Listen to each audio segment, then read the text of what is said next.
오늘도 주님을 예배하기 위해서 주의 전으로 나오신 우리 모든 성도님들, 가정에서 온라인으로 예배 드리시는 우리 성도님들 주의 이름을 환영하고 축복드립니다.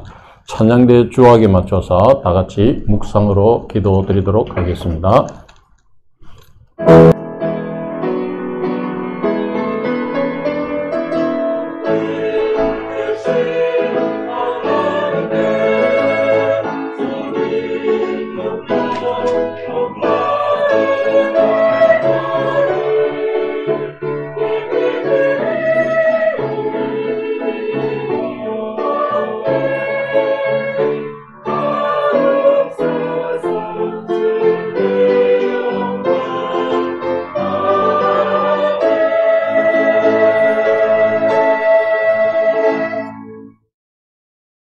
하나님 아버지 은혜를 감사합니다. 오늘도 복되고 귀한 날을 저희들에게 허락하여 주시고 주님을 예배하게 하여 주시니 감사합니다.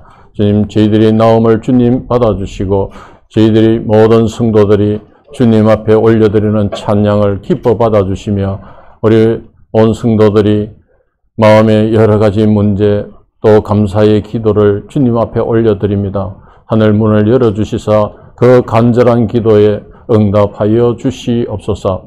주님, 코로나로 인하여 힘든 가정에 있는 우리 성도들, 또 갑자기 추워진 날씨로 인하여 감기로 인해 힘든 성도들이 있습니다. 주님, 함께하여 주시사 그 힘들고 어려운 상황 속에서 주님께서 지켜주심으로 빨리 회복될 수 있는 그런 은혜를 베풀어 주시옵소서. 우리 주 예수님의 이름으로 기도드렸습니다.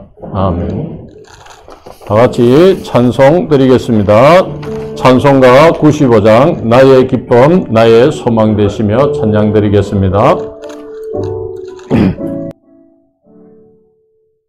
나의 기쁨 나의 소망 되시며 나의 생명이 되신 주 만나 불러서 찬송을 드려도 늘 아심 마음 뿐일세 나의 사모하는 선한 목자는 어느 꽃다운 동산에 양의 무리와 늘 함께 가셔서 기쁨을 함께 하실까. 길도 없이 거친 넓은 들에서 갈 길 못 찾아 애쓰며 이리저리로 헤매는 내 모양 저 원수처럼 하도다. 주의 자비롭고 화평한 얼굴 모든 천사도 반기며 주의 놀라운 진리의 말씀에 전지가 아답하도다. 나의 진정 사모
함께 하소서. 저 천사들의 소식 나 기뻐 들으니 임마누엘 예수님 내 맘에 오소서. 아멘. 다 같이 자리에 일어나셔서 예수 우리 왕이여 찬양 올려드리겠습니다.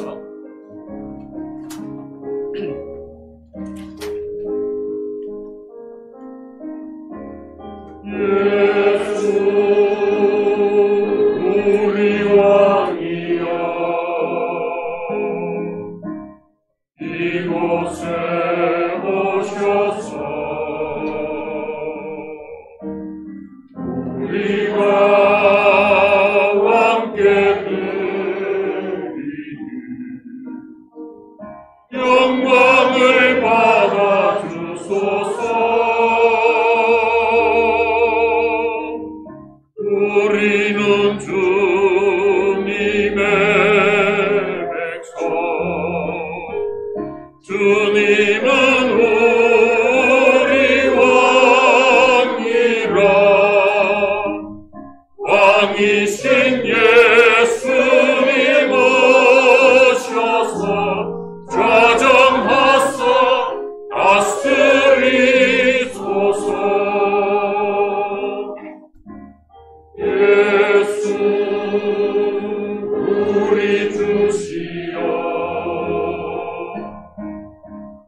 이곳에 오셔서 우리가 주께 드리는 찬양을 받아 주소서. 우리는 주님의 종들, 주님은 우리 주시라. 주 대신 예수님 오셔서 이 찬양을 받아주소서.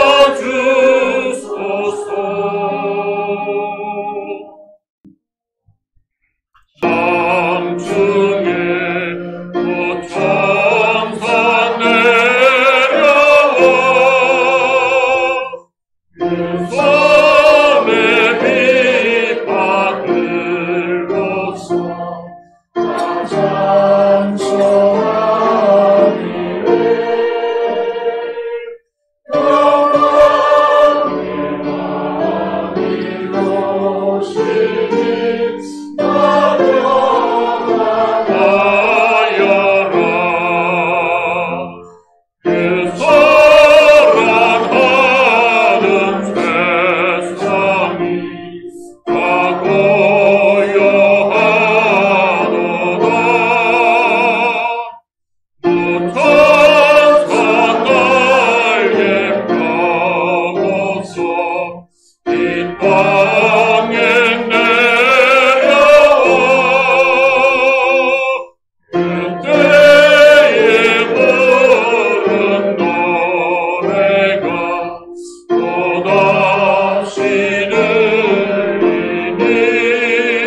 들으며 쉬어라.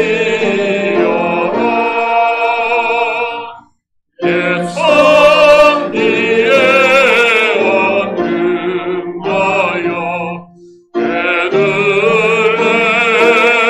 성에 주 예수 탄생하시니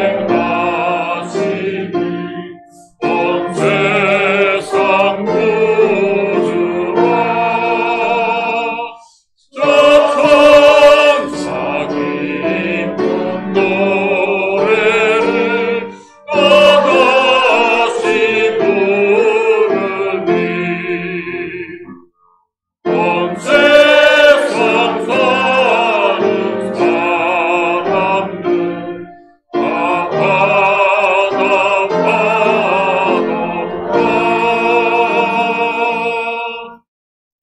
감사를 드리게 됩니다. 하나님 되심을 부리시고 인간으로 낮아지신 예수님의 모습이 바로 우리가 살아야 할 모습임을 알기에 다시 한번 깨닫게 하소서. 어느새 다시 교만해져서 이 지금의 모습이 자기를 부인하지 못하고 못난 자아가 죽지 않고 주님의 십자가를 지고 쫓아가지 않으며 십자가를 여전히 무거운 짐으로 생각하는 우리를 불쌍히 여겨 주시옵소서. 십자가의 능력으로 볼 수 있듯이 혼돈의 사탄이 예측할 수 없는 방식으로 새 창조의 도구로 사용하시는 주님의 능력을 보게 되며 인생의 창목표를 삼게 됩니다. 인생은 헛되지만 일상의 모든 것이 하나님이 주신 복을 즐기는 삶으로 이 삶을 누리도록 하게 하시며 무엇이든지 열심히 지혜로운 인생을 선택하게 하소서. 성실과 절제로 인생을 누리어 권면과 열심으로 베풀고 나누는 자 되기를 원합니다. 나름대로 선한 사마리아인처럼 소외된 이들을 필요를 채워주시고 도움을 준다고 했지만 많이 부족했음을 고백합니다.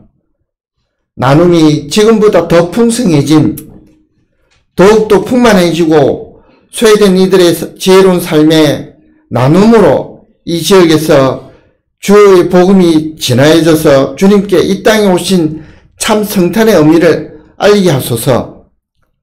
하나님의 때를 신뢰하고 경외할 때 지혜가 힘보다 나음을 알게 됩니다. 지혜는 성공에 유익하게 십자가의 지혜만이 참 그리스도의 향기를 나타내는 도구라고 주님께서 가르쳐 주셨기에 이 말씀을 하나님의 지혜이고 힘이라고 봅니다. 말씀의 지혜가 저희들에게는 채찍 같지만 이 말씀의 힘이 삶에 잘 박힌 몫이 되어서 하나님을 경외하고 전심을 다하는 모습으로 반석의 집이 되기를 소망합니다.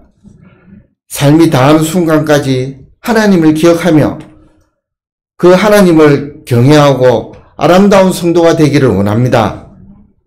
오늘도 주님의 은혜를 사모하며 몸과 마음이 불편한 모든 이에게 평안함을 주시고 아픈 이에게는 영육의 평강함이 가득하기를 원합니다. 목양 일림의 담임 목사님과 교육자님들에게 사랑과 축복이 넘치기를 원하며 동력과 협력으로 수고하신 부서장님과 부원들에게 수고와 헌신을 기억하게 주시고 교회의 기둥이 되어 주심을 감사드립니다. 다음 세대의 교회학교 교사와 영감 있는 찬양으로 찬양대 찬양단 위에 은총을 부어주시고 그 은총 위에 더욱 더 큰 은총을 부어주시기를 원합니다. 이름 없이 빛도 없이 구석구석에서 헌신한 손길이 있었기에 주님의 몸된 교회가 건강할 수 있었음을 고백하기에 그들에게 찬양하며 축복합니다. 말씀 전하시는 주의 사자에게 말씀을 전하실 때마다 우리의 가슴을 채워주는 능력을 더하시어 사랑의 완성이신 예수 닮기를 원합니다. 충만한 지혜의 완성체이신 예수님의 이름으로 기도합니다. 아멘.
기도드리겠습니다. 하나님 아버지, 우리의 찬양을 음량하시고 우리의 간절한 기도 들어 응답하여 주시며 대표하여 간절히 간구한 기도 들어 응답하여 주시옵소서. 원치 않아서 또 이 자리에 오지 못한 주의 자녀들의 예배를 하나님께서 흠량하여 주시옵소서. 대표하여 드린 기도를 연락하시고 우리 성도들의 간절한 기도 응답하여 주옵소서. 본문에 있는 우리의 자녀들 두 손들어 축복하여 주시고 산지에 흩어져 있는 자녀들 주님 중심으로 살아갈 수 있도록 축복하여 주옵소서. 이 시간 임하여 주셔서 죄인을 숨겨주시고 오직 하나님 말씀만 드러나도록 역사하여 주시옵소서. 우리 주 예수 그리스도 이름으로 기도드리옵나이다. 아멘. 하나님의 말씀입니다. 전도서 12장 7절에서 14절의 말씀을 함께 보시겠습니다. 전도서 12장입니다. 12장 1절에서 14절의 말씀, 7절에서 14절의 말씀입니다. 구약성경 961페이지에 있습니다. 전도서 12장 7절에서 14절의 말씀을 제가 읽도록 하겠습니다. 혈관 여전히 땅으로 돌아가고 영은 그것을 주신 하나님께로 돌아가기 전에 기억하라. 전도자가 이르되 헛되고 헛되도다. 모든 것이 헛되도다. 전도자는 지혜자이어서 여전히 백성에게 지식을 가르쳤고 또 깊이 생각하고 연구하여 자문을 많이 지었으며 전도자는 힘써 아름다운 말들을 구하였나니 진리의 말씀들을 정직하게 기록하였느니라. 지혜자들의 말씀들은 찌르는 채찍들 같고 해중의 스승들의 말씀들은 잘 박힌 목 같으니 다 한 목자가 주신 바니라. 내 아들아, 또 이것들로부터 경계를 받으라. 많은 책들을 짓는 것은 끝이 없고 많이 공부하는 것은 몸을 피곤하게 하느니라. 일의 결국을 다 들었으니 하나님을 경외하고 그의 명령들을 지킬지어다. 이것이 모든 사람의 본분이니라. 하나님은 모든 행위와 모든 은밀한 일을 선악간에 심판하시리라. 아멘. 오늘은 2022년도 실질적으로 마지막 주일 설교라고 할 수 있습니다. 다음 주는 성탄절이기 때문에 오늘은 제 실질적인 마지막 주일에 오늘 본문의 말씀을 통하여서 이 길을 따라 라고 하는 제목으로 하나님의 말씀을 대언하도록 하겠습니다. 깨닫는 은총과 하나님의 임재의 축복이 충만하시기를 주님의 이름으로 축복합니다. 자, 인사할까요? 우리 모두를 위로하고 축복하며 감사하는 시간을 가지면 좋겠습니다. 우리 모두는 우리 서로에게 참 고마운 사람들이죠. 그래서 고맙습니다. 인사하겠습니다. 다시 한번 할게요. 감사합니다. 감사합니다. 인사하겠습니다. 진짜 진심으로 고백하면 좋겠습니다. 당신이 있어 행복합니다.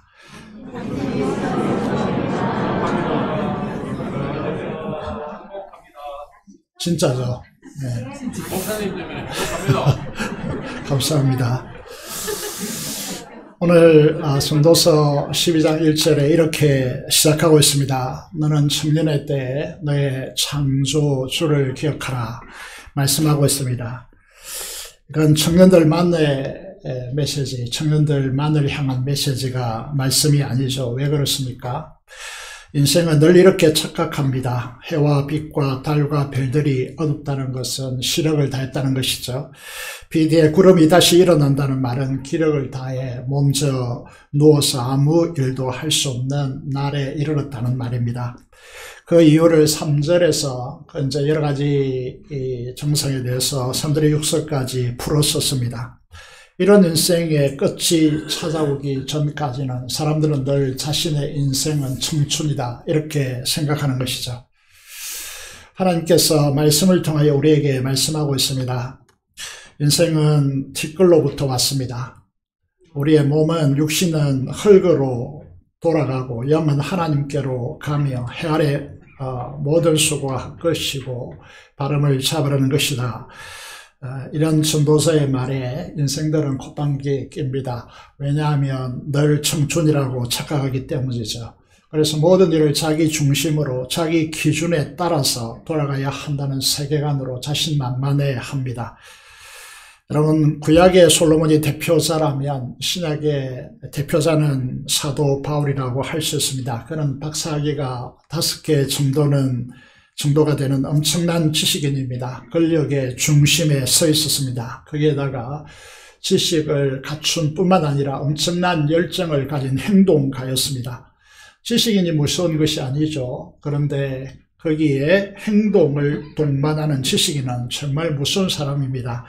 그런 그가 십자가의 주님을 만난 뒤에 자신의 재성의 내면의 실체를 들여다봅니다. 그래서 어떻게 고백합니까? 사도 바울이 로마서 7장 24절에 탄식합니다.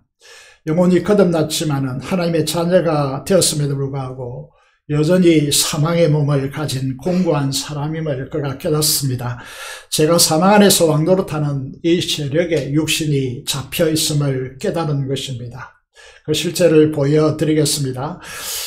마태복음 17장에 보면 한 사람이 이제 귀신 들려 간질병 증상을 앓고 있는 아들을 예수님께 데리고 옵니다. 데리고 와서 자신의 아들을 불쌍히 여겨달라고 그렇게 요청합니다. 그러면서 이렇게 하소연하죠. 예수님이 베나산상에 올라가고 제자들 3명과 함께 나머지 제자들이 있었는데 제자들에게 이 아들을 데려와서 고쳐달라고 요청했지만 능히 고치지 못하더라라고 그렇게 하소연합니다. 이때 예수님께서 주위를 둘러보시면서 뭐라고 하십니까? 믿음이 없고 패역한 세대여, 내가 얼마나 너희와 함께 있으며 얼마나 너희에게 참으리요, 그를 이리로 데려오라고 그렇게 말씀하고 있습니다. 우리를 이제 생각해 보면 우리 교회도 마찬가지죠. 주님을 믿는 우리들이, 주님을 모시고 있는 우리들을 통하여서 고쳐지고 치유되어지고 회복되어져야 하는데 그것이 방치된다면 주님께서 얼마나 가슴 아파하겠습니까? 귀신이 이 간질병을 통해서 아이에게 어떻게 역사했습니까? 귀신이 간질병을 통하여서, 간질병은 이제 쓰러지면 기도를 확보해 줘야 됩니다. 그런데 이 귀신이 간질병을 앓고 있는 이 아이를 어떻게 했습니까? 물에도 집어넣고 불에도 집어넣었습니다. 여러분, 이 귀신은 간질병을 통해서 이런 방식으로 사람들에게 공포를 조성합니다. 그 두려움으로 사람들이 귀신에 매여서 그를 섬기도록 위협하는 것입니다. 세상에는 귀신이 실제합니다. 타락한 천사들인 이 귀신을 성경에서는 악한 영이라고 규정하고 있습니다. 사람의 혼령이 떠도는 것이 아닙니다. 이거는 사람들이 착각하는 것이고 타락한 귀신들의 존재, 타락한 천사들의 존재가 귀신입니다. 이 귀신에 대하여서 예수님께서 어떻게 하십니까? 여기에 보시면 마태복음 17장 18절에 보시면 통성으로 기도하고 안수했습니까? 그렇게 하지 않았습니다. 어떻게 하십니까? 꾸짖습니다. 여러분, 귀신은 타협의 대상이 아닙니다. 여러분, 그리스도인들이 어떻게 하려고 합니까? 현대는 악한 영이 세상의 문화 속에 깊이 들어와 문화를 잠식하고 있기 때문에 우리를 속입니다. 그런 것들에 우리가 타협하고 설득하고 도닥거리면 안 됩니다. 악한 영인 귀신과 사탄은 그렇게 해서 해결을 할 수 있는 대상이 아닙니다. 여러분, 영적 원리를 말씀드립니다. 이 귀신과는 절대로 타협하면 안 됩니다. 여지를 주면 안 됩니다. 타협을 하면 안 됩니다. 더욱더 이 악한 영들이 여러분을 올가맬 것입니다. 그래서 주님은 꾸짖습니다. 선포하십니다. 주님의 그 권능 앞에 귀신은 이 아이에게서 떠날 수밖에 없었던 것이죠. 우리도 예수 그리스도의 이름의 권세를 의지하여 꾸짖어야 합니다. 여러분, 귀신은 우리의 상황을 너무 잘 압니다. 여러분, 약점을 너무 잘 압니다. 그래서 귀신을 맞닥뜨리면 위협합니다. 약점을 먼저 공격합니다. 우리에게 뭐가 있는 게 아닙니다. 우리는 주님의 이름의 권세를 가지고 꾸짖어야 합니다. 선포해야 됩니다. 명령해야 된다는 것이죠. 이 사건이 있고 난 뒤에 제자들이 조용히 예수님께 나와서 묻습니다. 우리는 왜 안 됩니까? 우리는 왜 귀신을 쫓아내지 못했고 이 아이를 치유할 수 없었습니까? 묻습니다. 그에 대한 대답이 이제 유명하죠. 마태복음 17장 20절에 이렇게 말씀하고 있습니다. 잘 보시면 이러시되 주님께서 말씀하십니다. 너희 믿음이 작은 까닭이니라. 그런데 뒤에 말씀이 이상합니다. 진실로 내게 이르노니 만일 너희에게 믿음이 겨자씨 한 알만큼만 있어도, 이게 상충된다는 것이죠. 전저 반대되는 개념이죠. 우리는 믿음이 적어서 하지 못한다고 생각합니다. 그 믿음은 어떤 것입니까?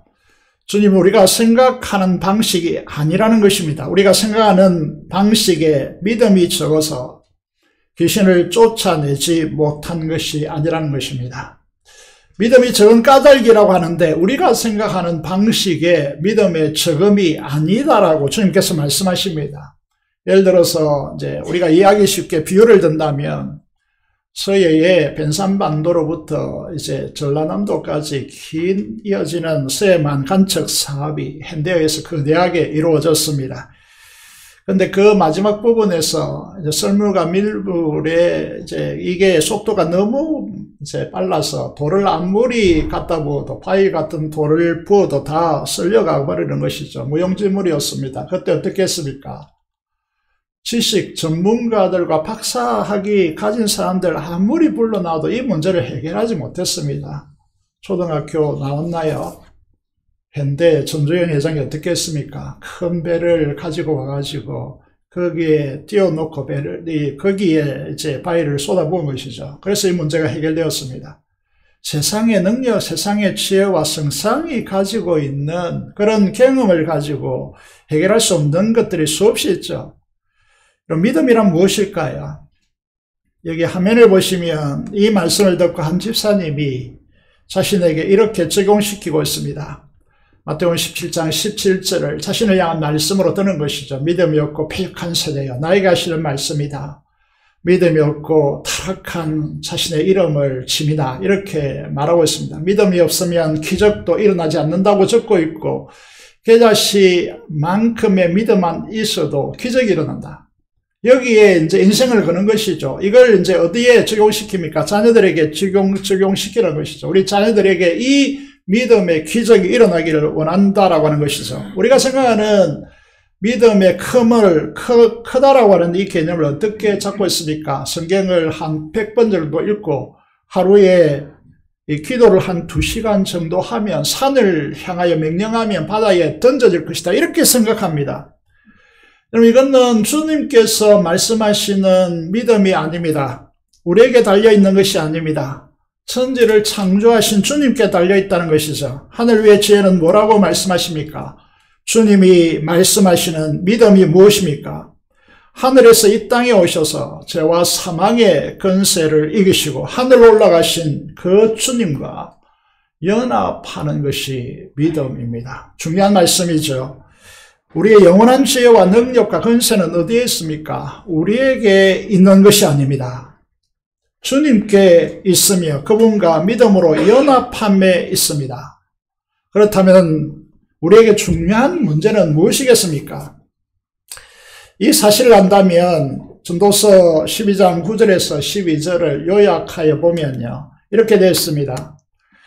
여러분, 우리의 말이 중요하다고 하는 것입니다. 하나님의 약속의 말씀을 따라 선포하는 믿음의 아름다운 말이 중요합니다. 우리는 성경인 약속의 말씀으로, 성경은 약속으로 이루어져 있죠. 그래서 구약, 신약 이렇게 말씀합니다. 이걸 영어로 테스타먼트라고 그렇게 부르는데 성경은 약속으로 이루어져 있습니다. 하나님의 약속의 말씀을 깊이 묵상하고 연구하여서 힘써 우리의 언어가 말씀의 언어로 바뀌기 위해서 훈련해야 합니다. 여러분, 지혜의 전도자는 우리에게 말씀합니다. 비판의 언어를 버리십시오. 약속의 말씀을 따라 예언의 언어를 사용하십시오. 비전과 환상의 언어를 탑재하시기를 축복합니다. 여러분, 주님의 말씀을 따라 사랑과 격려와 칭찬과 용서의 언어를 사용하십시오. 훈련하셔야 됩니다. 주님의 말씀이 내 입술의 말이 되도록 사람들을 어렵게 하고 선하게 하고 거룩과 영광의 사람으로 빚어지도록 그렇게 우리의 언어가 사용되도록 훈련하고 기도하여 연마하셔야 합니다. 자본 7절 8절을 보겠습니다. 우리에게 인생의 대전제를 이렇게 말씀하고 있습니다. 너희가 스스로 지혜롭다고 여기지 말라. 가장 어리석은 인간들이 하는 방식이 뭐냐면 스스로 지혜 있다라고 착각하는 것이죠. 그래서 이 말씀의 중요성은 여기에 있습니다. 잠언 3장 5절 6절 삶의 모토로 삼으시길 바랍니다. 우리의 IQ나 경험을 의지하지 않기를 바랍니다. 마음을 다해서 여호와 하나님을 신뢰하십시오. 여러분 맹철을 의지하지 마십시오. 범사에 그분을 인정하시기를 바랍니다. 신앙생활을 하신 분들은 다 느끼겠지만 이게 쉽지 않습니다. 여러분 해보면 아십니다. 대개 사람들은 자신의 손에 뭐가 잡혀야 내가 움직인다 이렇게 생각합니다. 그리고 자신의 경험을 의지합니다. 그런데 보이지 않는 하나님을 범사에 인정한다는 것이 결코 쉽지 않습니다. 그런데 만약 그렇게 한다면 우리의 삶을 이 말씀이 보장하는 대로 확실하게 달라질 것입니다. 하나님의 인도하심, 지도하심을 받는 우리의 길이 하나님에 의해서 이끌림 바 되어지는 그런 인생이 여러분 안에 펼쳐질 것입니다. 여러분, 우리가 세상에서 사용하는 단어 중에 블루오션이라고 하는 단어가 있습니다. 여러분, 이 푸른 바다라고 하는 뜻인데 이거는 인생이 지금까지 경험하지 않는 새로운 길이라고 하는 의미를 지니고 있습니다. 새로운 분야에서 전혀 구가되지 않는 새로운 분야를 개척했을 때 그것을 가리켜서 블루오션이라고 그렇게 말을 합니다. KBS 1 라디오 방송 프로그램 중에서 강원국의 지금 이 사람이라고 하는 대담 프로그램이 있습니다. 저번 주도 말씀드렸는데 가끔씩 저는 라디오 방송을 듣는다고 했습니다. 여기에 지난주에 고명환이라고 하는 개그맨이 출연하여서 대담 프로를 진행했습니다. 여러분 이 사람이요 개그맨이었는데 교통사고를 크게 당해서 병원에서 의사에게 이틀 시한부 판정을 받았다고 합니다. 그때 신기한 경험을 하게 되는데 그때 비로소 자신을 자신 밖에서 볼 수 있는 기회를 가졌다고 합니다.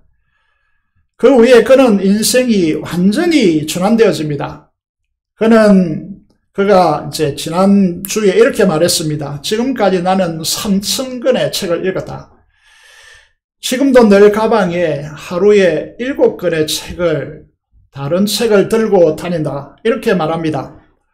이런 메밀 국수집을 하는데 한 달 매출이 1억이 넘는다고 합니다. 최근에 책을 썼는데 그게 베스트셀러가 되어졌습니다.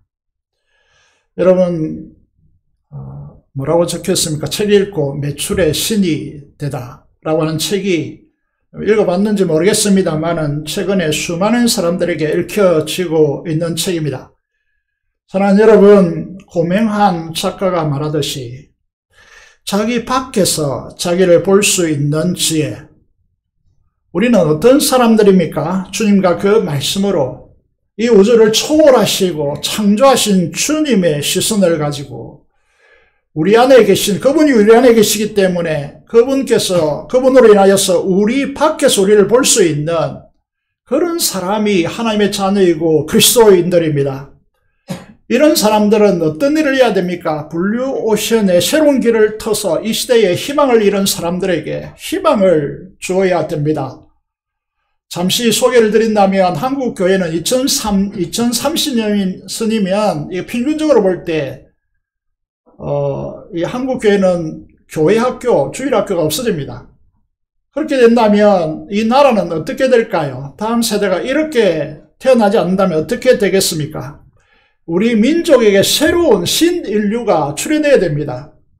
그것이 바로 우리 그리스도인이어야 하고 고명한 작가처럼 자기 밖에서 자기를 볼 수 있는 사람, 다시 말해서 하나님, 주님의 시선으로 자기를 볼 수 있는 사람이 출현해야 됩니다. 그래야 이 민족을 살릴 수 있고 이 민족을 회복할 수 있습니다. 그 블루오션의 새로운 길은 무엇이겠습니까? 그것이 바로 오늘 우리가 읽은 말씀입니다. 그래서 이 말씀이 너무나 소중한 말씀이죠. 이 길의 결론은 전도서 12장 13절의 말씀입니다. 일의 결국을 다 들었으니 시작하고 있습니다. 지혜의 전도자는 전도서 12장이라고 하는 이 짧은 성경이지만 이 세상 속에서 해 아래에서 일어날 수 있는 전부를 다 망라했다는 것입니다. 사람이 경험하고 생각할 수 있는 전부를 다 전도서 12장에 담아 놓았습니다.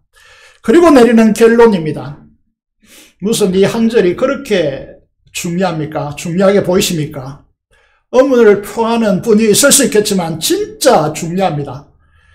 그 길이 무엇입니까? 그것이 바로 하나님을 경외하고 그 명령들을 지키라는 것입니다. 이것은 선택 상황이 아닙니다. 해도 되고 안 해도 되는 문제가 아닙니다. 왜 그렇습니까? 이것은 모든 사람의 본분이기 때문이라고 말씀하고 있습니다. 하나님을 경외한다. 이걸 좀 더 확대해 보겠습니다. 무슨 의미인지 여러분에게 말씀드리겠습니다.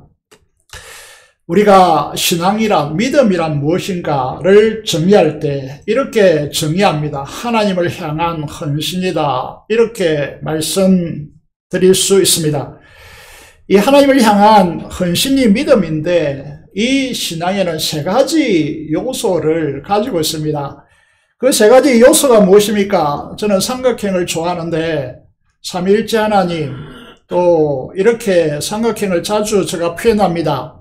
세 꼭지점이 있죠. 하나님을 향한 헌신이라고 하는 이 신앙은 첫 번째로 꼭지점 밑에를 보시면 하나님을 경외함, 그리고 하나님의 사랑을 깨달음으로 하나님을 갈망하는 것, 이것이 신앙입니다. 여러분, 우리 신앙생활의 기초 중의 기초는 무엇이겠습니까? 그것은 하나님을 두려워하는 것입니다. 여러분, 이 하나님을 경외하는 것, 하나님을 두려워하는 것, 이게 모든 인간의 삶의 기초입니다. 그래서 유명한 존 머레이 신학자가 있습니다. 이 사람은 행동의 원칙이라고 하는 책에서 이렇게 말하고 있습니다. 하나님을 두려워하는 것이 신앙의 진수이다 라고 하는 말을 했습니다. 현대인들과 현대의 그리스도인들이 경외라는 말이 무슨 말이냐고 묻습니다. 이상하지 않습니까? 성경은 신앙의 가장 중요한 기초가 경외인데 무슨 말인지 모른다. 뭔가 잘못되어져 가고 있다라고 말씀을 드릴 수 있습니다. 하나님을 두려워한다는 것은 현대의 정서와 맞지 않습니다. 와닿지도 않습니다.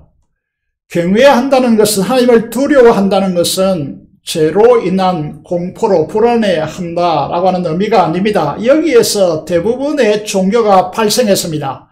그런데 기독교는 그런 종교가 아닙니다. 두려워한다는 것은 존경과 경의를 표한다는 말씀입니다. 여러분, 인간을 보시면요, 사도 바울이 로마서 1장에서 3장에 이렇게 결론을 내리고 있습니다.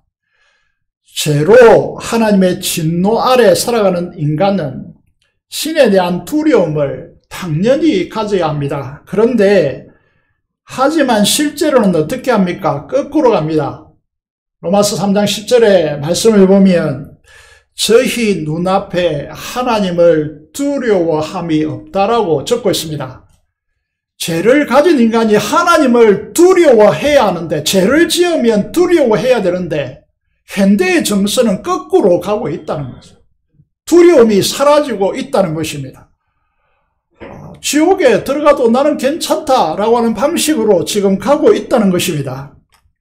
하나님의 자녀들은 어떤 사람들입니까? 죄에서 해방됐기 때문에 우리에게 주신 성령을 통하여서, 성령 하나님을 통하여서 성부 하나님을 아빠라고 부르는 친밀성이 우리에게 있습니다. 하나님을 아빠라고 부르게 된다는 것입니다. 그런데 이 친밀성은 천박함이 아닙니다. 하나님은 지극히 존귀하고 거룩하신 하나님이십니다. 우리가 익숙한 이사야 6장 2절의 말씀을 보면 천사들 중에서 하나님을 가장 가까이 모신 이 천사들을 뭐라고 합니까? 여기에 보면 서랍 혹은 그룹이라고 부릅니다. 이 천사들은 날개를 몇 개 가졌습니까? 6개를 가지고 있습니다. 이 6개를 가지고 하나는 2개의 날개로 날고 있고 그 나머지 날개를 가지고 어떻게 하고 있습니까? 하나님의 임재의 영광 앞에서 자기의 눈을 가리고 자기의 발을 가립니다. 우리가 발에 양발을 신죠. 뭐 때문에 신는지 여러분 아십니까? 잘 모르잖아요. 그런데 여기에 보시면요. 그 하나님의 영광의 거룩함이 얼마나 엄중했으면 하나님을 제대로 볼 수가 없습니다. 그리고 그 발을 가리고 있습니다. 이 말은 수체를 가리고 있다는 것이죠. 그런 이제 천사들, 하나님을 가장 가까이 이제 모시고 있는 이 그룹들, 천사들이 어떻게 합니까? 여기에 보시면 하나님을 향하여서 찬양하고 있습니다. 거룩하다, 거룩하다, 거룩하다. 그리고 또 뭐라고 합니까? 만개의 군대를 거느린 만군의 여호와여. 한 군대의 조직상 우리나라 군대 조직은 대대병력을 한 부대라고 말하는데 400명 규모입니다. 이 부대를 만개나 가지고 있다. 그 하나님 만군의 여호와여 그의 영광이 온 땅에 충만하다라고 하도다라고 찬양하고 있습니다. 이 천사들이 하나님을 경배하는 하나님을 가장 근거에 모시는 천사들이 하나님을 어떻게 바라보느냐 그게 하나님의 어떠하심을 우리에게 드러내는 것이죠. 하나님을 경외하는 것이 하나님을 두려워하는 것이 인간의 본분입니다. 그 인간의 됨됨이라고 하는 것이죠. 인간됨의 지표라고 하는 것입니다. 그런데 이 경외심이라는 것이 가르친다고 두려워하십시오 이렇게 한다고 해서 되는 문제가 아닙니다. 여러분 하나님의 온 땅에 충만한 하나님의 영광 그 영광에 압도되어지고 그분을 만나야 거기에서 비로소 하나님을 경외한다 하나님을 두려워한다는 정서가 생기는 것이죠. 여기에 우리의 예배가 형성되는 것입니다. 여러분 이것이 우리의 예배자들이 가지는 대표적인 정서가 무엇이냐 하면 하나님을 두려워하는 정서입니다. 하나님을 성령님 안에서 아빠라고 부르는 자들에게 하나님을 향한 두려움이란 어떤 것일까요? 하나님을 향한 존경, 경의를 의미합니다. 마음에서 우러난 헌무와 사랑, 존경과 경의를 가지고 하나님을 대하는 태도를 말하는 것이죠. 예를 들어서 이해가 잘 되는지 몰라서 이제 이 세상의 일을 가지고 비유를 쓰겠습니다. 제가 어디를 가니까 목사님들이 다 모여서 이미 앉아 있었습니다. 그래서 제가 가니까 모두 다 자리에서 일어나서 저에게 예의를 표하고 악수하면서 반갑다고 그렇게 했습니다.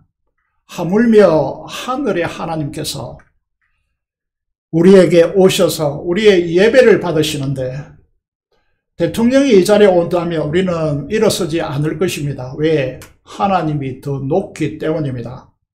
그렇지만 밖에서 만나면 우리는 다른 행동을 해야 되는 것이죠.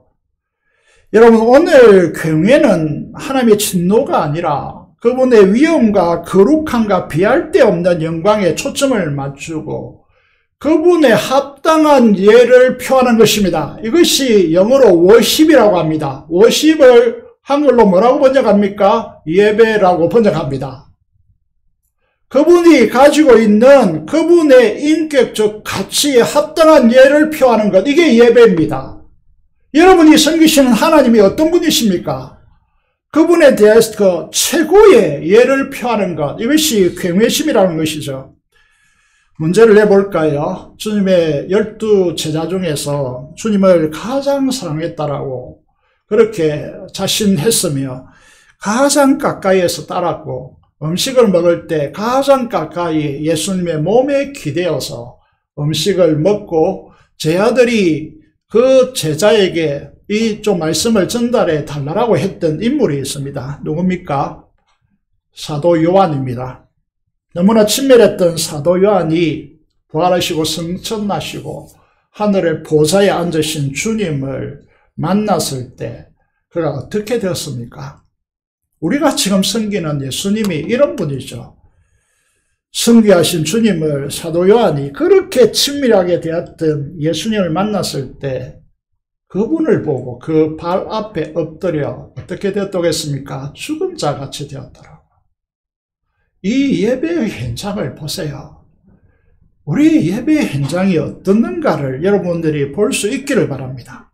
그래서 신앙은 태도입니다. 신앙은 자세입니다.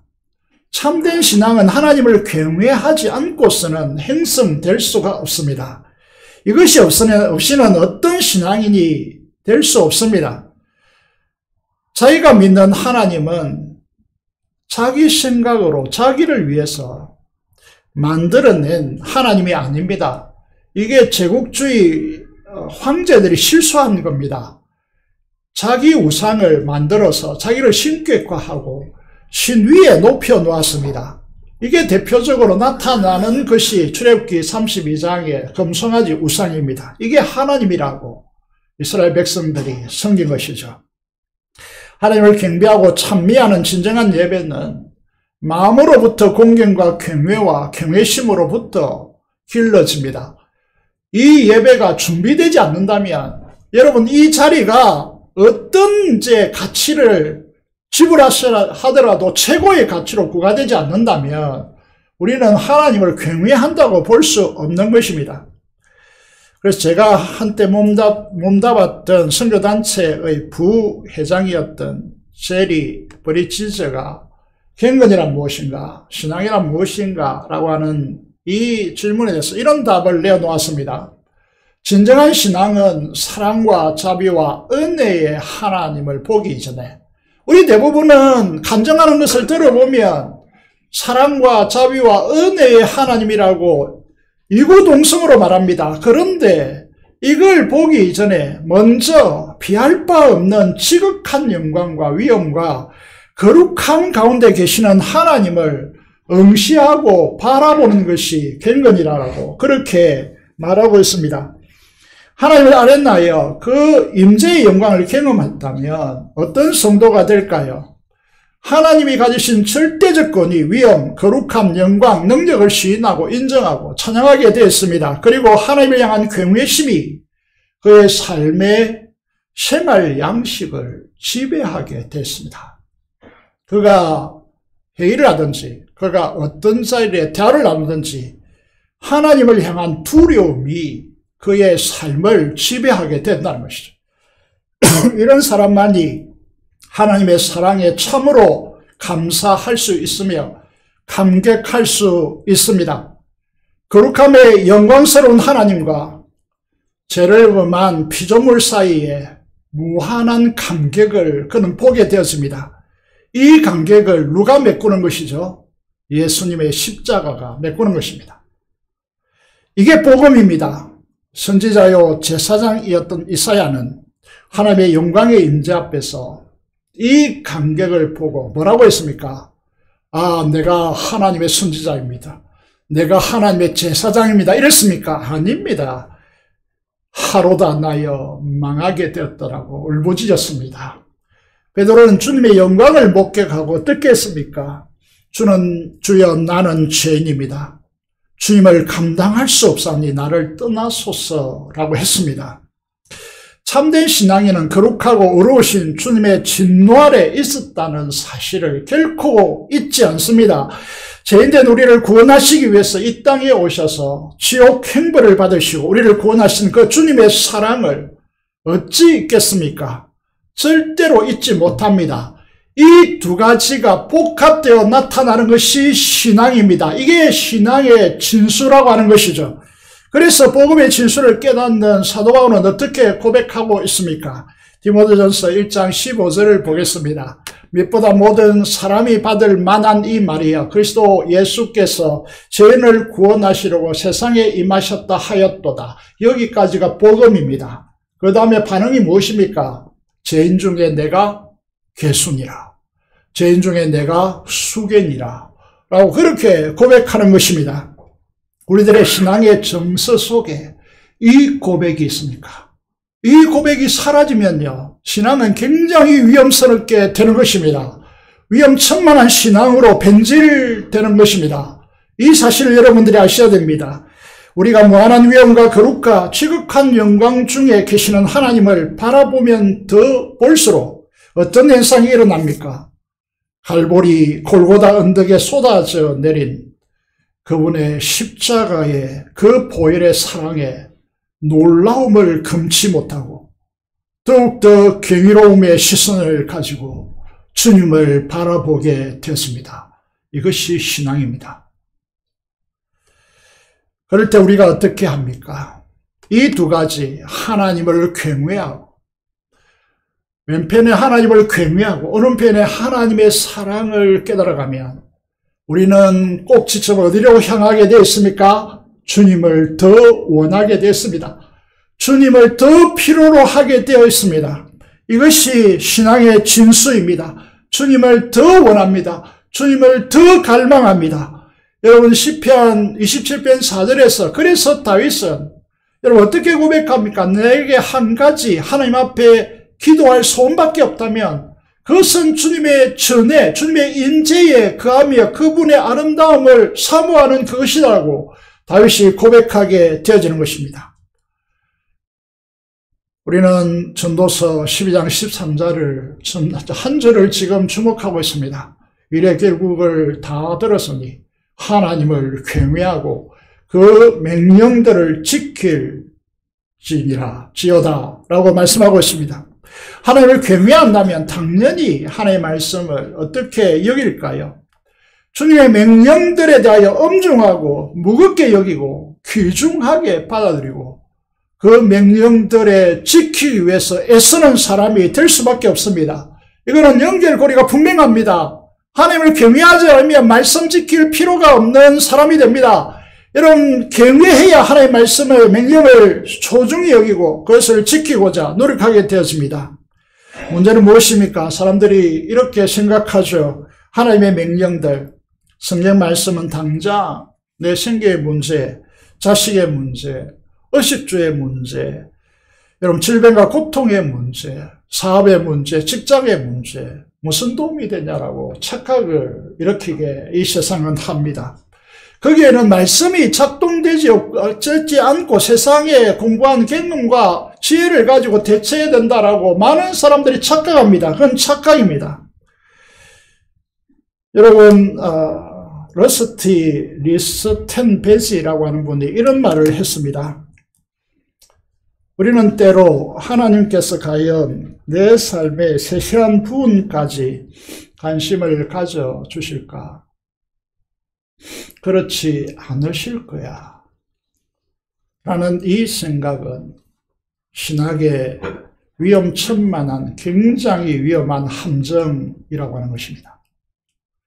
많은 그리스도인들이 이 함정에 빠져 있기 때문에 일주일이 지나도 2주일이 지나도 말씀을 보지 않는 것입니다. 말씀 선포를 듣고 치열하게 인생 순종하기 위해서 귀를 걷지 않는 것입니다. 제가 오늘 말씀을 말씀드리고 싶습니다. 하나님 아버지는, 우리들의 아버지는 어떤 분입니까? 하나님은 우리의 머리털까지 세신 바 되신 하나님이십니다. 우리의 호흡마저도 주관하시는 분이십니다. 우리 때문에 그분의 관심을 전폭적으로 우리에게 쏟아부으시고 우리 때문에 기쁨을 이기지 못하여 하시는 분이십니다. 우리를 얼마나 자랑스러워 하시고 존귀하게 여기시는지 모릅니다. 모든 순간을 우리와 함께 하시고 싶어 하십니다. 너무나 우리와 대화를 나누고 싶어 하십니다. 우리와 연합하여 그분이 이루신 그 결과를 우리가 했다라고 우리의 것으로 옮겨주시고 상급으로 돌리시기를 기뻐하시는 분이십니다. 믿으십니까?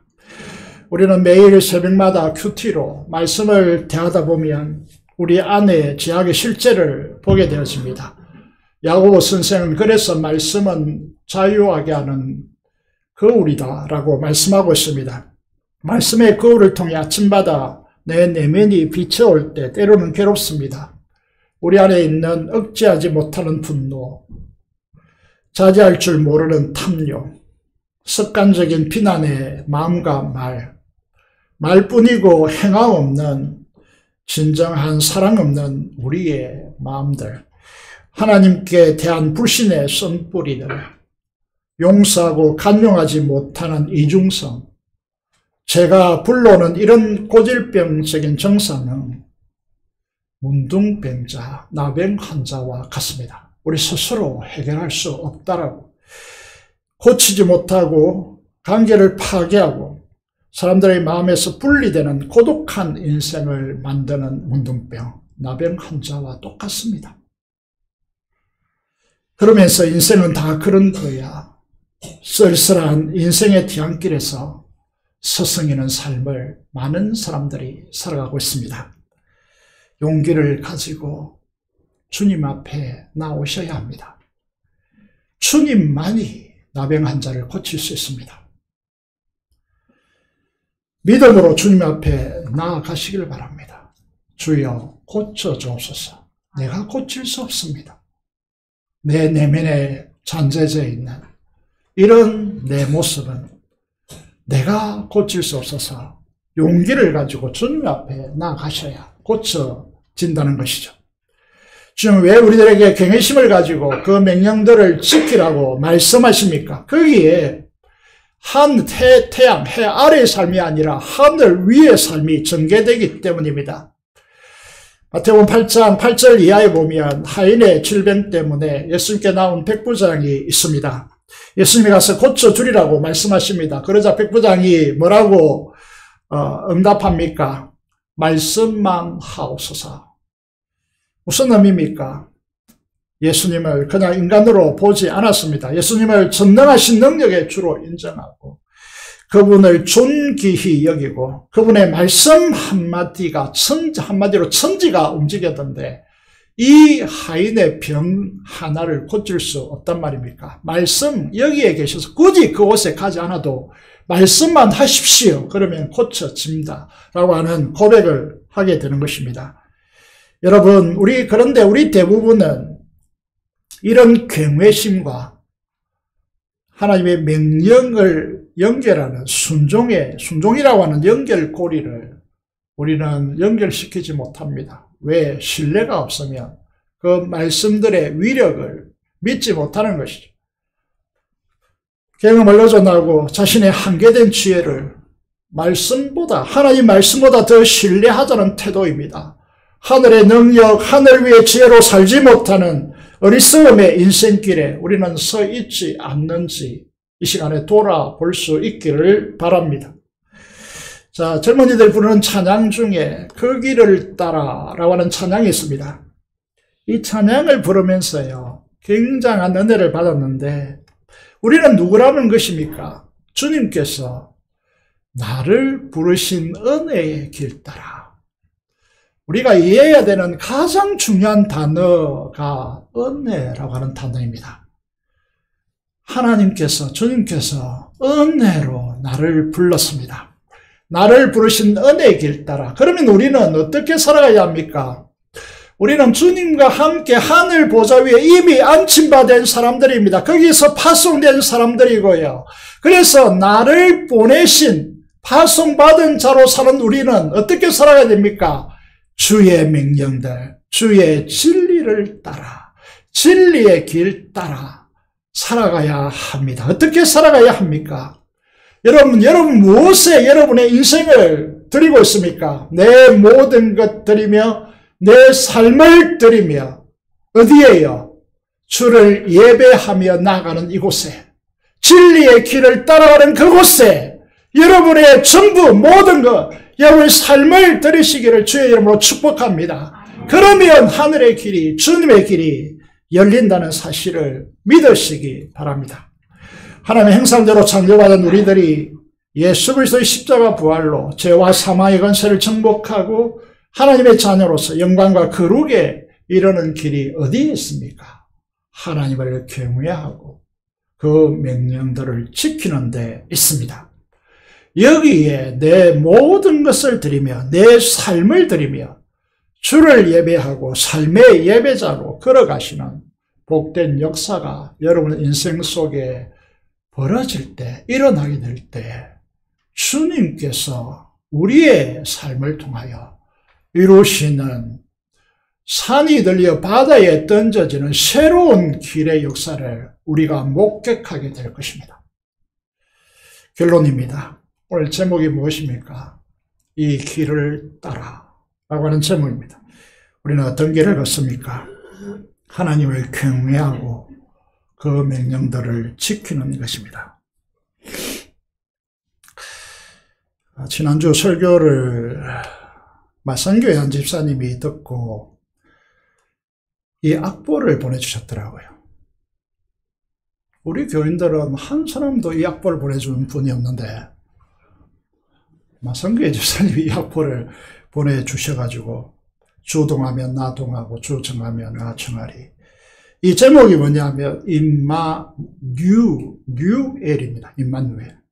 제가 보니까 재건성가 40주년, 재건교회 40주년 기념에 이 성가집을 냈더라고요. 거기에 있더라고요. 우리 반주자 워낙 뛰어나기 때문에 한번 치줄 수 있습니까, 이거? 후렴구 잘 안 보이는데. 오 기쁘다. 제가 불러볼게요. 오 기쁘다 찬미하라 임마누엘 그네를 주동하면 나 동하고 주정하면 나 정하리. 같이 한번 불러볼까요? 시작. 오 기쁘다 찬미하라 임마누엘 그네를 주동하면 나 동하고 주 정하면 나 정하리. 그리스도인들은 어떤 사람입니까? 진리로 하늘의 길 따라 사는 삶의 예배자입니다. 그래서 주님께서 일어나시면 나도 일어나고, 주님께서 멈추시면 나도 멈추고, 주님께서 자정하시면 나도 자정하는 것, 이것이 우리 그리스도인의 삶입니다. 내 경과 내 지식을 비우고 주님을 경외함으로 주님과 연합하여 주님의 말씀에 순종하여 주님이 움직이시면 나도 움직이고 주님이 멈추시면 나도 멈추는 것입니다. 그러면 내 인생이 어떻게 바뀝니까? 내가 하는 것이 아니고 주님께서 행하시는 인생이 되어지고, 여러분이 예측할 수 없는 어마어마한 일이 우리 앞에 펼쳐질 것입니다. 사랑하는 여러분, 우리 교회는 많은 약점과 또 목사인 저도 마찬가지고 우리 많은 성도들의 연약함에서 오는 많은 모순들이 교회에 있습니다. 왜 할 말이 없겠습니까? 그런데 하지만 우리가 하나님을 경외하고 순복하기를 힘썼기 때문에 지금 현대에 이런 교회를 하나님께서 축복하십니다. 저 부모사님으로부터 이제 이야기를 들었습니다.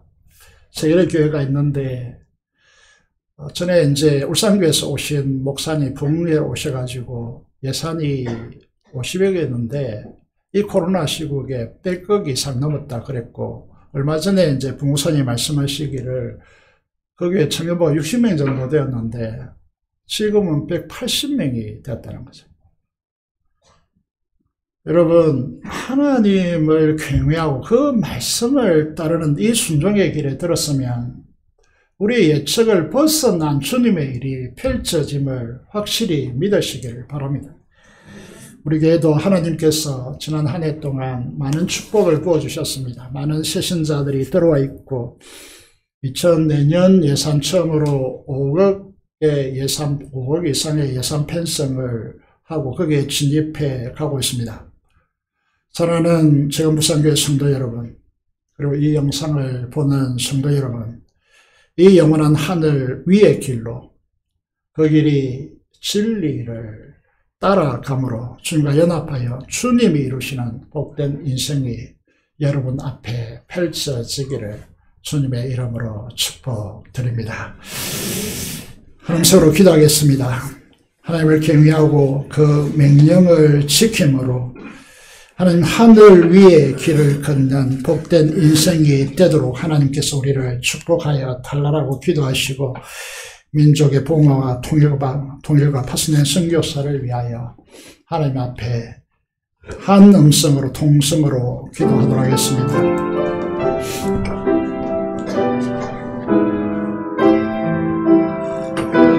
하나님 아버지 은혜를 감사합니다. 우리를 사랑하시고 우리를 축복하여 주셔서 하나님 존전 앞에 남아서 예배하게 하심을 감사합니다. 이 길을 따라 걷는 우리의 삶이 되도록 하나님께서 두 손 들어 축복하여 주시고 은혜 위에 은혜를 더하여 주시옵소서.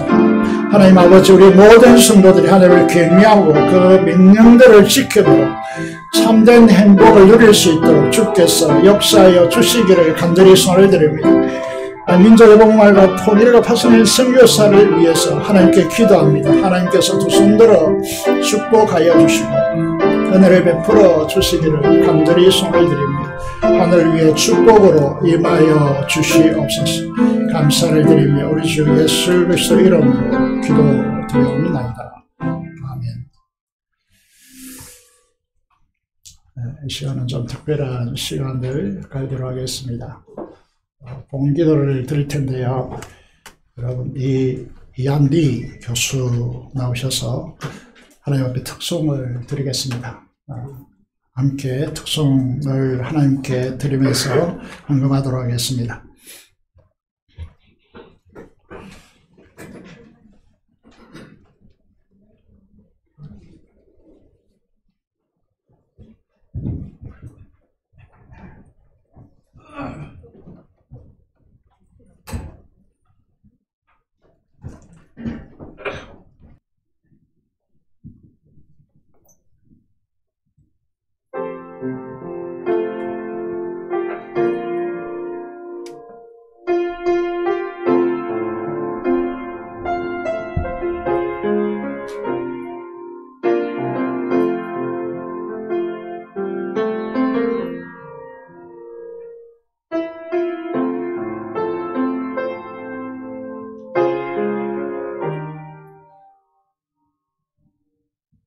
나를 지으시가 하나님, 나를 부르시니가 하나님, 나를 보내시니도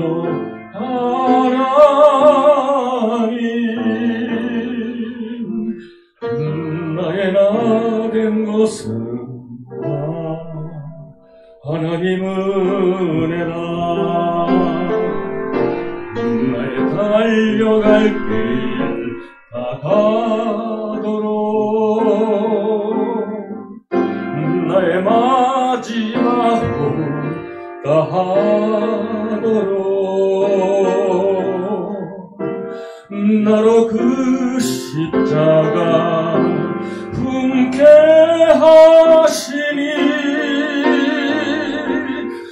나의 나 된 것은 다 하나님 은혜라.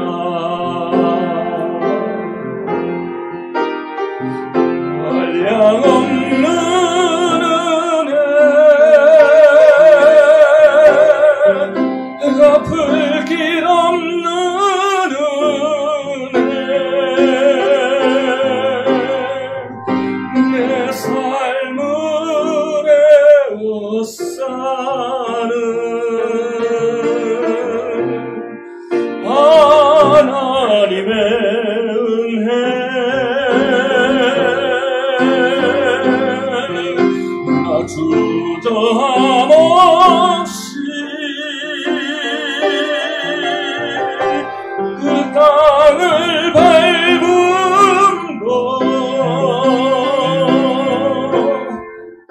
나를 붙드시는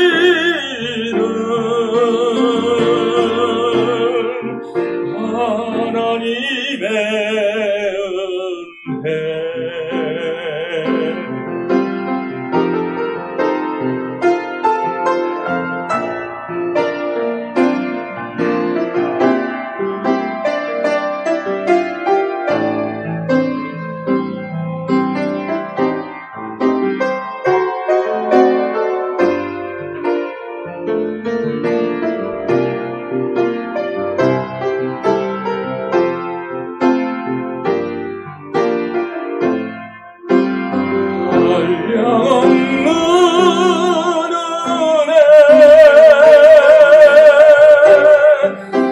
불길 없는 은혜 내 삶을 애워싸는 하나님의 은혜 나 주저함 없이 그 땅을 밟음고 나를 붙드시는 하나님의 은혜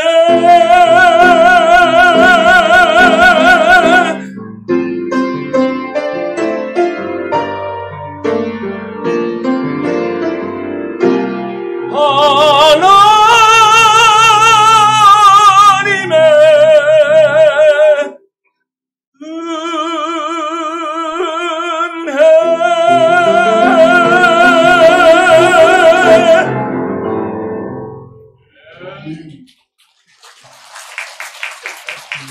감사기도 드리겠습니다. 하나님 아버지 은혜를 감사합니다. 하나님께서 귀한 소동에 이 찬양을 하나님께서 함량하여 주시고 하나님 나라에 크게 쓰임받도록 하나님께서 역사하여 주시며 특별히 소원하는 바들이 있사오니 이 소원을 하나님께서 받아 주시옵소서. 하나님 존재 앞에 나온 주의 자녀들을 기억하시고 하나님께서 내신 이 길을 그 길을 따라가서 하나님께서 주님께서 이루시는 놀라운 복을 누려가는 우리 교회 성도들과 우리 교회 되어질 수 있도록 축복하여 주옵소서. 주의 응원과 11조 목적을 따라 하나님 앞에 헌신하는 주의 자녀들을 두 손 들어 축복하여 주시고 하나님의 무한한 공급하심으로 역사하여 주셔서 이 어려운 시대에서 하나님께서 내신 새로운 길을 걸음으로 그 영광을 주님 앞에 돌려드리는 인생이 되도록 축복하여 주시옵소서. 하나님 아버지 특별히 감사하는 주의 종들을 기억하여 주시고 이 감사를 함량하여 주시며 아버지 하나님의 구원의 복락과 하나님의 놀라운 더하여 주는 축복을 누려가기에 부족함이 없도록 역사하여 주시옵소서. 감사를 드리며 우리 주 예수 그리스도 이름으로 기도드리옵나이다. 아멘.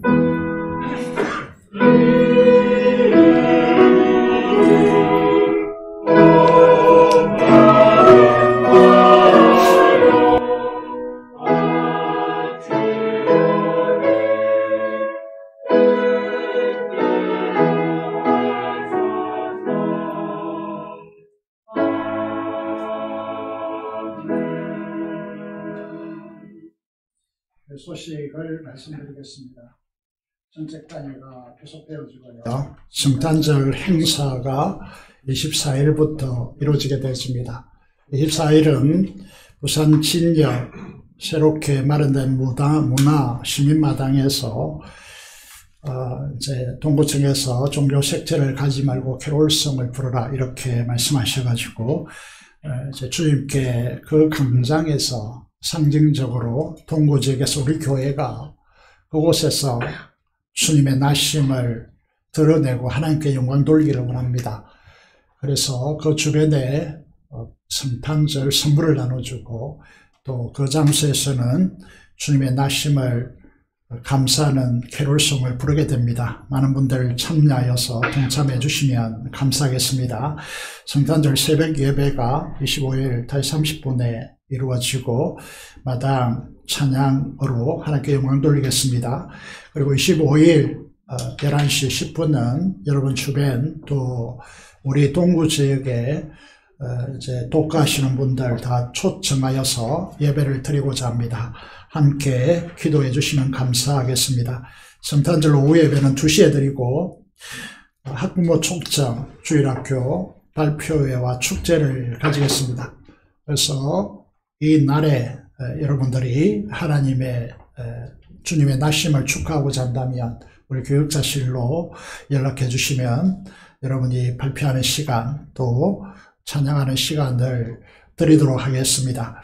그리고 이 시간이 마치고 교회 학교에서 바자회를 한다고 합니다.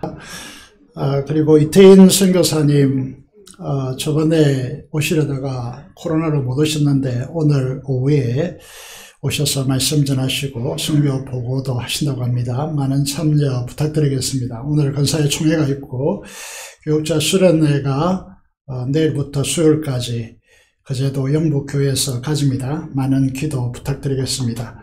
송구 영신예배 있습니다. 그리고 입원한 성도님들을 위해서 꼭 기억하시고 기도해 주시면 좋겠습니다. 우리 이한리 교수 양력이 띄워져 있을 텐데 한번 띄워주시면 좋겠습니다. 예, 이분은 엄청난 이제 공부도 하시고요. 제가 이 개념들을 다 몰라가지고 이제 어쨌든 엄청난 분인 것 같습니다. 뭐라고 제가 이게 음악 분야에 저는 문외한이 돼가지고요. 그래서 세기의 소프라노 카티아 잘 모르겠습니다. 어쨌든 마스터 글래스 동반 개최하고 공연도 하시고 명예 가수상도 수상하시고 오페라 주역을 감당하시고 또 마에스트라와 함께 이 발성에 대해서 아주 전문가라고 제가 들었습니다. 그래서 우리 교육자들도 저도 발성이 안 좋은데 좀 지도를 받았으면 좋겠습니다. 지난번에 좀 아침에 목도 안 좋아서 그런데 오늘은 정말 저희들이 감동을 많이 받았고 아침에 공연한다는 것이 정말 많은 무리가 있는데 그래도 이번 예배 때 오셔서 찬양해 주셔서 너무나 감사를 드립니다. 우리 김이영 집사님의 소망이 뭔가 하면 이분이 마음껏 찬양하고 또 재건교회에서 마음껏 찬양할 수 있도록 좀 뒤에서 지원하겠다 이렇게 하고 계십니다. 그래서 앞으로 우리 교단에 쓰임받고 또 하나님의 이름을 높이는 귀한 교수님이 되었으면 좋겠습니다. 한국 이름은 이정호고 독일 이름인 같죠. 이한리 교수님에게 다시 한번 뜨거운 감사를 드리겠습니다.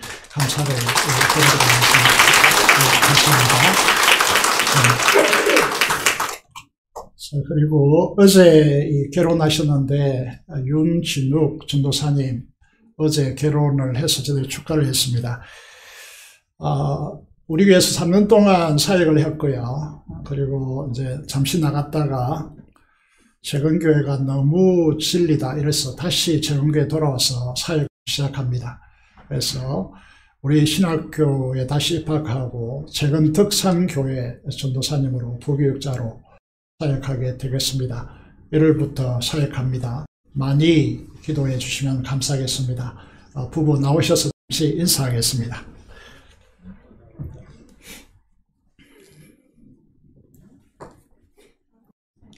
네. 환영하도록 하겠습니다. 감사합니다. 열심히 기도해 주시면 좋겠습니다. 할 말 없죠? 들어가시기 바랍니다. 감사합니다. 다 같이 일어나셔서 찬송가 2장 찬송 드리겠습니다.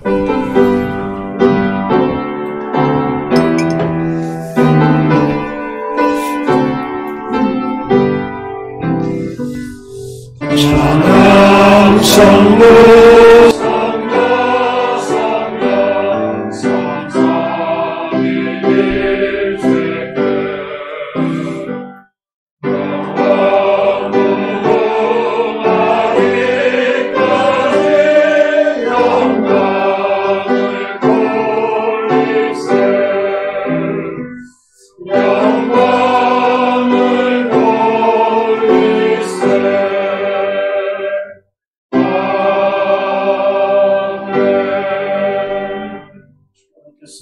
지금은 우리 주 예수 그리스도의 은혜와 하나님 아버지의 극진하신 사랑하심과 성령의 교통 충만 감동하심이 오늘 하늘 위의 길, 그 길을 따라 하나님을 경외하고 그 명령을 지킴으로 주님이 행하시는 복된 길을 걸어가기를 다짐하는 사랑하는 성도들의 심령과 가정과 생업터전 위에 지금부터 영원토록 함께 하시기를 축원합니다. 아멘.